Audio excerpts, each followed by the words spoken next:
हाँ तो भाइयों और बहनों, आज हम लोग पढ़ने वाले हैं भाग 35 गबन का भाग 35। तो हम लोग ने पिछले भाग में भाग 34 में पढ़ा था कि जो रमा है, रमा का पता जो है मिल चुका है, जालपा को पता मिल चुका है। जालपा को पता कैसे मिला? तो वो चेस का जो गेम पजल टाइप का डिजाइन की थी और पत्र में छापी थी, और पत्र का नाम क्या था? प्रजामित्र। तो उसमें जो वो छापी थी तो उससे उसको पता चल गया कि कहाँ पर है। आओ देखते हैं कि अब क्या लिखा हुआ है यहाँ पे, ठीक है। रुदन में कितना उल्लास, कितनी शांति, कितना बल है, जो कभी एकांत में बैठकर किसी की स्मृति में, किसी के वियोग में सिसक सिसक और बिलक बिलक कर नहीं रोया। वह जीवन के ऐसे सुख से वंचित है जिस पर सैकड़ों हंसियां न्यौछावर है। तो देखिए बोल क्या रहा है कि अगर आप लोग, अगर भाई इस जिंदगी में कोई भी किसी की याद में बिलक बिलक कर सिसक सिसक कर नहीं रोया, तो वो उसका ज़िंदगी अधूरा है। ये हम नहीं बोल रहे, ये प्रेमचंद जी बोल रहे हैं, ठीक है। किस वह जीवन के ऐसे सुख से वंचित है जिस पर सैकड़ों हंसियां न्यौछावर है। उस मीठी वेदना अच्छा, रुदन मतलब क्या होता है? रुदन मतलब होता है रोना। उस मीठी वेदना का आनंद उन्हीं से पूछो जिन्होंने यह सौभाग्य प्राप्त किया है। हंसी के बाद मौन मन फीके हो जाता है। तो यहाँ पर एक बहुत बड़ी फिलॉसफी भी है दोस्तों। देखो फिलॉसफी क्या है कि जब हम लोग, अच्छा तो आप लोग मान लीजिए कि हम लोग हमेशा खुश रहें, तो हम लोग हमेशा खुश रहें तो क्या दुख का कोई कॉन्सेप्ट होगा? अगर हम लोग हमेशा खुश रहने लगे तो हम खुश का उतना महत्व रहेगा कि खुश रहना है, खुश रहना, उसका उतना वैल्यू नहीं रहेगा। तो बहुत लोग फिलोसोफर से ये सब सवाल पूछते हैं कि जब भगवान ने ये दुनिया बनाया तो भगवान इस दुनिया में सिर्फ सुख भी तो रख सकता था, कि सिर्फ सुख रहेगा दुनिया में और कुछ नहीं, दुख तो रहेगा ही नहीं। तो देखो भगवान ने इस दुनिया में सुख और दुख दोनों बनाए हैं, क्योंकि सुख की वैल्यू तब रहेगी जब आपके जीवन में दुख आएगा। अगर दुख आपके जीवन में है ही नहीं तो आपका जीवन एकदम मज़ा नहीं आएगा जीवन में। अगर दुख है तो जीवन में मज़ा है, ठीक है। तो यही प्रेमचंद जी समझाना चाह रहे हैं। जालपा के पास प्रजामित्र का कार्यालय का पत्र पहुंचा तो उसे पढ़कर वह रो पड़ी। पत्र एक हाथ में लिया, दूसरे हाथ से चौखट पकड़े वह खूब रोई। क्या सोचकर रोई कौन कह सकता है। तो जब उसको पत्र मिला और वो जब देखी कि रमा का साइन है, सिग्नेचर मैच की, तो साइन मिला, तो उसको पता चल गया कि हाँ रमा अब कलकत्ता में है। अब जिसको वो 6 महीना से तलाश रही है और वो कोई दूसरा नहीं है, वो उसका अपना पति है जिसके बिना वो एक पल नहीं रह सकती थी, वो मिल जाए तो कितनी खुश होगी वो, आप लोग जानती है, बहुत खुश होगी। तो बहुत खुश है जालपा और बहुत खुशी के मारे रोने लगती है, ऐसा है। तो इसीलिए क्या सोच कर रोई वो कौन कह सकता है। कदाचित अपने उपाय की इस आतातीत सफलता ने, आशातीत, आशातीत का मतलब हो गया कि जो आशा नहीं था, मतलब कि आशा तो नहीं है था कि हाँ वो आएगा नहीं आएगा, उसी रमा का जिंदा है कि मर गया कुछ तो पता ही नहीं था। तो आशातीत माने जिसका आशा नहीं था, आज जितना आशा था उससे ज़्यादा मिल गया कि हाँ पता चल गया रमा कहाँ पर है। सफलता ने उसकी सफलता ने उसकी उष्णताहीन आत्मा को विहल कर दिया, आनंद की उस गहराई पर पहुंचा दिया जहां पानी है, या उस ऊंचाई पर जहां उष्णताहीन बन जाती है। आज 6 महीने के बाद यह सुख संवाद मिला। इतने दिनों वो छलमाई आशा और कठोर दुराशा का खिलौना बनी रही। आह, कितनी बार उसके मन में तरंग उठी कि इस जीवन को क्यों अंत न कर दूं। तो उसके मन में बहुत बार आया कि क्यों ना वो अपने जीवन को अंत कर दे, लेकिन अंत नहीं की। बहुत बार उसको मरने का ख्याल आया था लेकिन नहीं मरी, ठीक है। मर जाती तो रमा तो जिंदा था। कहीं मैंने सचमुच प्राण त्याग दिए होते तो उनके दर्शन भी न पाती। ये सब जालपा अपने मन में सोच रही है। तो आप लोग इस पढ़ के समझ सकते हैं कि कोई भी पत्नी अपने मन में क्या सोचती है। ये सब पढ़ने से ये सब जानकारी मिलती है। अगर हम लोग मूवी देखेंगे तो इस सब जानकारी नहीं मिलती कि मन में क्या चल रहा है। पढ़ने में यही फायदा है कि हम लोग को पता चलता है कि उसके मन में भी क्या चल रहा है। ये सब लेखक बहुत ही सूक्ष्म तरीके से लिखता है। अगर हम लोग मूवी देखेंगे, मूवी में ये सब नहीं बताता है कि मन में क्या चल रहा है, ये क्या चल रहा है, बस बता देता है। वो लोग उसको अपना मन ही में रखता है, वो बात जो मन में चलता है। कहीं मैंने सचमुच अपना प्यार त्याग दिए होते तो उनके दर्शन भी न पाती, पर उनकी हिया, यहाँ पे हिया नहीं जिया होना चाहिए, उनका जिया कितना कठोर है। 6 महीने से वहां बैठे हैं, एक पत्र भी न लिखा। अब जालपा को आ रहा है गुस्सा। मिल तो गया है। पहले तो इसके मन में ये था कि कहीं से मिल जाए, बस मिल जाए तो उनको कहीं नहीं जाने दूंगी। लेकिन अब आ रहा है इसका पास गुस्सा कि थे कहाँ इतना दिन, है कि खबर तक नहीं दी। आखिर यही ना समझ लिया होगा कि रो रो कर मर जाएगी। उन्होंने मेरी परवाह ही कब की। 10-20 रुपए तो आदमी यार दोस्तों पर भी खर्च कर देता है। वह प्रेम नहीं है, हृदय की वस्तु है, रुपए ही नहीं। अब वह प्रेम नहीं है। तो देखो, जो प्रेम प्रदर्शन कर रहा था रमा, वो क्या कर रहा था, कुछ पैसे खर्च कर दे रहा था जालपा के ऊपर। अब ये पैसे तो हम लोग भिखारी को भी दे देते हैं, यार दोस्तों को भी खर्चा कर देते हैं, खिला पिला देते हैं। तो ये सोच रही है कि क्या वो मुझसे प्रेम करते थे, प्रेम करते तो क्या वो मुझको छोड़ कर जाते।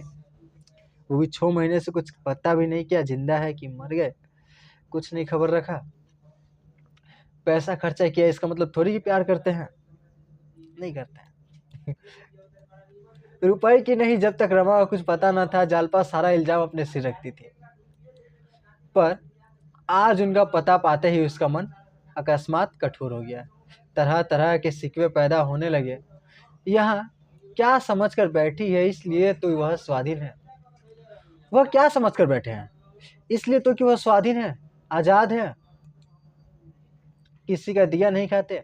मतलब कि वहाँ पे क्या समझ के बैठे हैं? क्यों बैठे हैं? आजाद है इसलिए बैठे हैं। इसी तरह मैं कहे बिना कहीं सुनी चली जाती तो वह मेरा साथ किस तरह पेश आते, साथ तलवार लेकर गर्दन पर सवार हो जाते, या जिंदगी और मुंह न दिखते। वही खरे खरे जालपा ने मन ही मन शिकायतों का दफ्तर खोल दिया। तो गुस्सा हो रही है जालपा, ठीक। सहसा रमेश बाबू ने द्वार पर पुकारा, गोपी गोपी जरा इधर आना। तो गोपी रमा का भाई है, ठीक। दो गो भाई है रमा का, एक छोटा एक बड़ा। तो बड़ा वाला का नाम गोपी है। तो सहसा रमेश बाबू आया। हम लोग भी किसी के घर जाते हैं तो उसके छोटे भाई को भी पुकारते हैं, ठीक। छोटा बच्चा जो होता है उसी के नाम पे पुकारते हैं हम लोग भी। तो मुंशी जी ने अपने कमरे में परे रहकर कहा, कौन है भाई, कमरे में आ जाओ। अरे आप है रमेश बाबू, मैं तो मर कर जिया हूँ, बस यही समझिए कि नई जिंदगी हुई है। तो देखो, अब ये रमेश बाबू जैसी घर में आया तो वैसे ही क्या बोल रहे कि मैं तो मर कर जिया हूँ, आइए आइए, मैं तो मर कर जिया हूँ, मेरी तबीयत बहुत खराब थी। आपके आप तो जानती है मेरा जो बड़ा बेटा है वो तो निकम्मा है, वो तो मुझको छोड़कर भाग ही गया है। जो दो गो छुटके छुटकी है वो लोग तो आवारा ही है, दिन भर घूमते रहते हैं, उनको तो खबर ही नहीं है मेरी, मैं क्या जीऊँगा मरूँगा कुछ खबर ही नहीं है, यही सब बताते हैं। रमेश बाबू भी बोलते हैं, अरे आप इतना बीमार हो गए, मुझको खबर तक ना हुई, मेरे यहाँ रहते आपको इतना कष्ट हुआ, बहू ने भी मुझको एक पुर्जा ना लिख दिया, छुट्टी लेनी पड़ी होगी।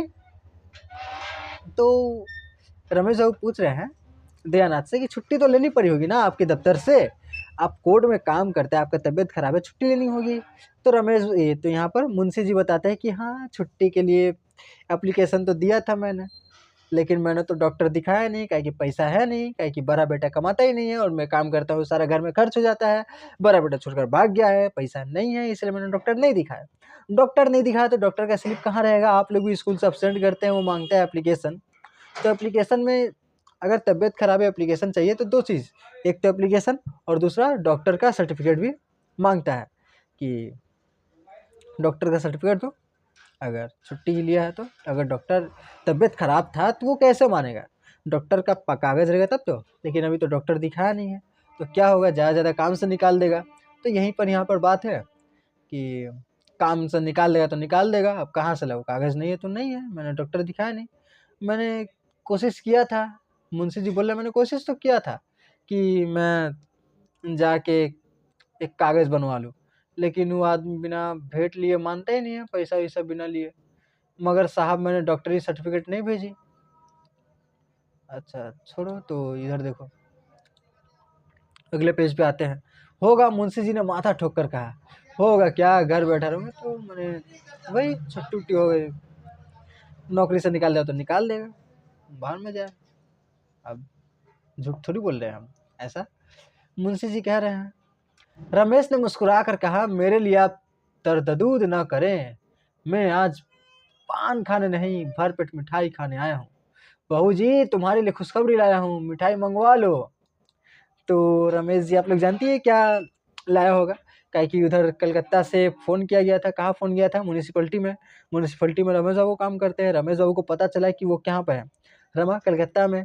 लेकिन यहाँ पर तो बहू जी को पहले ही पता चल गया है कि वो कहाँ है? कलकत्ता में है। तो जालपा आती है, बोलती है, अरे वो जो खबर आप सुनाने वाले हो तो पुरानी हो गई है। तो बोलते आपको पता है? हाँ पता है। जालपा बोलती है कि हाँ।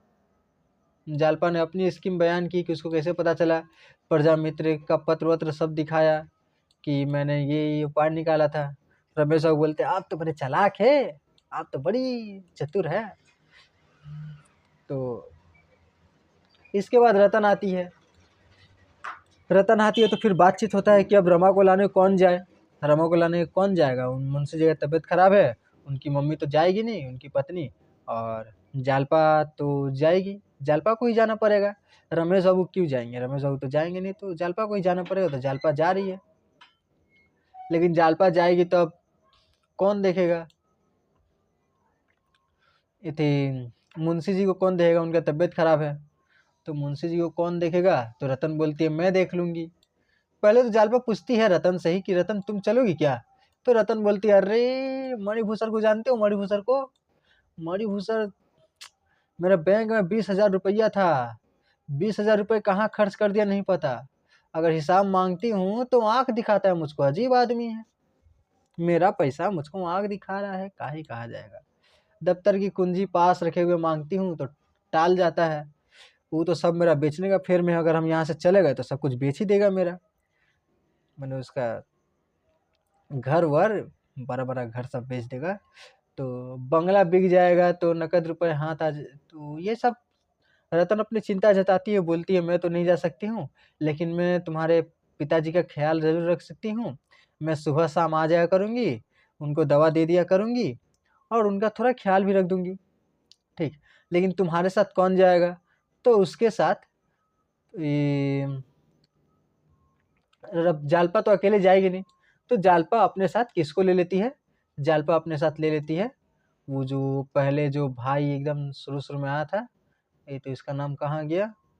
गोपी। किसको ले लेती है जालपा? गोपी को ले लेती है। ठीक, रमा का मझला भाई है ये उसका। तो गोपी को ले लेती है। अब विश्वम्भर भी जिद करता है कि हम भी जाएंगे, हम भी जाएंगे। विश्वम्भर रोते रहता है, लेकिन विश्वम्भर जाना तो एक ही को पड़ेगा। देखो यहाँ पे गोपी को फर्क नहीं पड़ता उसका भैया है चाहे नहीं है। वो उसको बोला है कि तुम्हारा भैया मिल गया, भैया मिल गया। वो मने मन सोच रहा है भाग, भैया मिल गया, अच्छा नहीं था घर में तो अच्छा है। बेटा जब मिलता था तो हमको मारते रहता था, नहीं आएगा तो अच्छा है। लेकिन जब गोपी को कहा गया कि तुम भी कलकत्ता चलोगे तो गोपी खुश हो जाता है। विश्वम्भर भी रोने लगता है कि हमको भी जाना है। तो विश्वम्भर को नहीं लिया जाता। घूमने थोड़ी जा रहे हैं कि सबको उठा के लेके चल जाए। ठीक, बड़ा ही दुख का माहौल है। अब रतन से पूछती कि कहाँ रहूंगी? तो वही धर्मशाला है, होटल है, वहीं पे रुक जाना। ये लोग जा रही है अब मोटर से, माने जो कार है, कार से जा रही है। रतन का कार था ना, रतन का कार से जा रही है। तो रतन का कार से जा रही है तो यहाँ पे बताती है कि अगर कोई होटल में कोई लंपट मिल गया तो उसके साथ क्या करना है। तो रतन उसको अच्छा समझाई है कि अगर कोई लंपट इंसान मिल जाए, कोई बदतमीजी करे तुम्हारे साथ, अपना इधर से चाकू निकाल के देती है, लो चाकू रखो। ठीक, जब भी कोई लंपट इंसान मिले, बदतमीजी करने की कोशिश करे तो मार देना चाकू एकदम। कुछ सोचना वोचना मत, मार देना। ज़्यादा मौका है तो एकदम ख़त्म कर दो उसको, सोचना मत, मार दो एकदम, कुछ नहीं। तो ये प्रेमचंद जी आइडिया बता रहे हैं लड़की लोग को कि देखो क्या करना चाहिए। हालांकि ये 100 साल पहले का कहानी है। ठीक, तो ये मार देना चाहिए। यहाँ पर तो बोल रहे तुम्हें छुरी से काम लेने के लिए मजबूर हो जाना पड़े तो जरा भी मत झिझकना। ये रतन बता रही है जालपा को। स्टेशन आ गया। उसके बाद किसी बड़ी परीक्षा के पहले हम मौन हो जाते हैं। हमारी सारी शक्तियाँ उस संग्राम की तैयारी में लग जाती है। अब याद कीजिए, मैंने ये लाइन को पढ़ के आप लोग को आ जाएगा क्या याद आ जाएगा? माध्यमिक एग्जाम, माध्यमिक एग्जाम याद आ जाएगा। तो माध्यमिक एग्जाम में क्या हुआ था, आप लोग देने गए थे और कुछ दिमाग में नहीं आ रहा था। सारा फोकस था एग्जाम में कि एग्जाम देना है।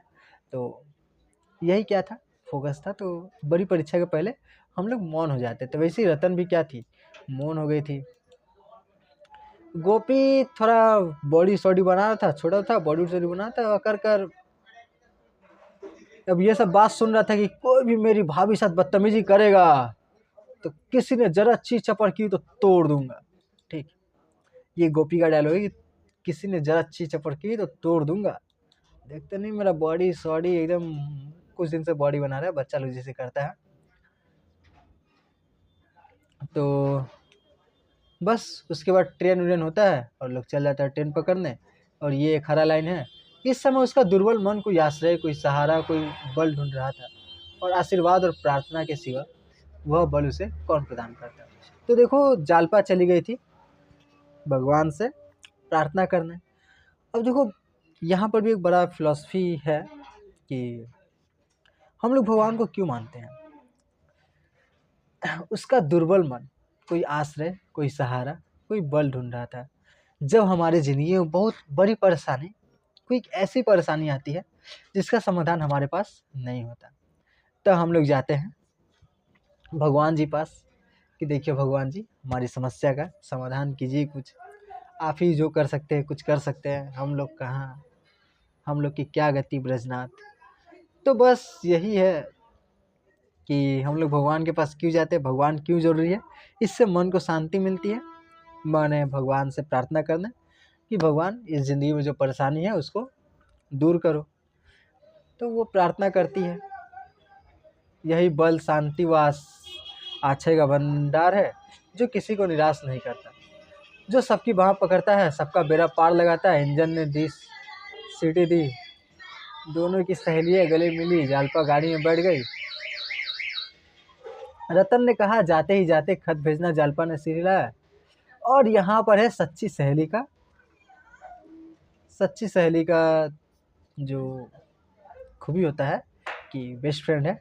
अगर मेरी ज़रूरत मालूम हो तो तुरंत लिखना, मैं सब कुछ छोड़कर चली आऊँगी। ये किसका कथन है, रतन जालपा को बोली अगर कुछ भी हुआ तो एकदम पत्र लिखना, मैं सब कुछ छोड़कर चली आऊँगी। ये हुआ एकदम बेस्ट फ्रेंड। ठीक है, तो लड़की लोग ऐसी दोस्त बनना तुम लोग। इसको भी लाल, इसको पीला कर देना चाहिए, हाईलाइट पीला कर दे। इसका मतलब कि लाइन दे सकता है एग्जाम में ये लाइन दे सकता है और पूछ सकता है ये कथन किसका है, ये कथन किसने कहा, क्यों कहा, किससे कहा। रास्ते में रोना वोना मत, जालपा हंस पड़ी, गाड़ी चल दी। तो जिससे दोनों सहेलियों में बातचीत होता है और ये भाग 35 खत्म हुआ। ठीक है, तो